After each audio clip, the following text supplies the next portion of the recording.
വരുണുമായിട്ടുള്ള രാധികയുടെ വിവാഹം കഴിഞ്ഞപ്പോ അവൾക്കിനി ജീവിതത്തിൽ ഒരു പ്രശ്നം ഉണ്ടാവില്ലെന്ന് ഞങ്ങള് കരുതിയതാ മോളെ.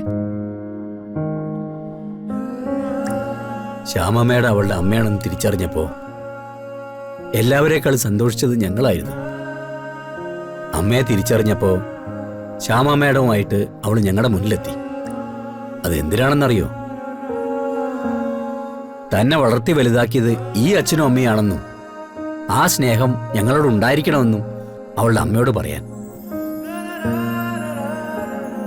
പക്ഷെ ദൈവം കനിഞ്ഞില്ല.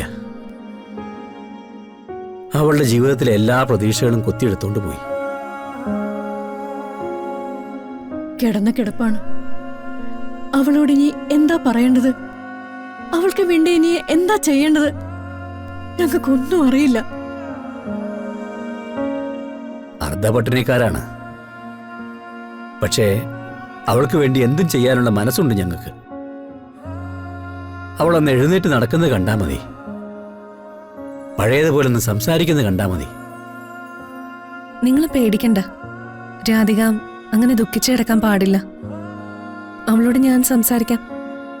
അവളെ നമുക്ക് മാറ്റിയെടുക്കാം.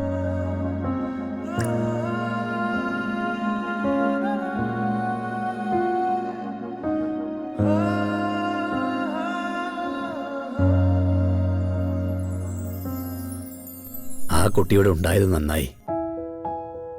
മോൾക്കൊരു ആശ്വാസമാവുമല്ലോ.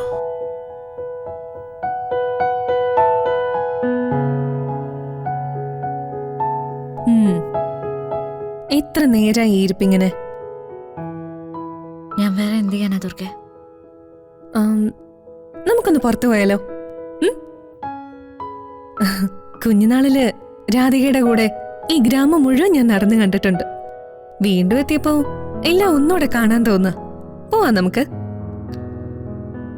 ഒരു കാഴ്ചയും കാണാൻ എനിക്കിഷ്ടല്ല. ഒരു നിറവും ഇപ്പൊ എന്റെ കണ്ണി തടയില്ല. അതൊക്കെ അമ്മയോടൊപ്പം അവസാനിച്ചു. ഒരുപാടൊന്നും വേണ്ട. കുറച്ചു ദൂരം നടന്നിട്ട് വരാം. നമുക്ക് പെട്ടെന്ന് തിരിച്ചു പോരാം. എഴുന്നേറ്റ് വാ. അയ്യോ ദുർഗ, എന്നെ നിർബന്ധിക്കരുത്. നിർബന്ധിക്കും. ദേ, അച്ഛനും അമ്മയും എന്നോടിപ്പോ പറഞ്ഞത് എന്താന്നറിയോ? ഈ മുറിന്ന് നീ പുറത്തിറങ്ങി കണ്ടാ മതിയെന്ന്.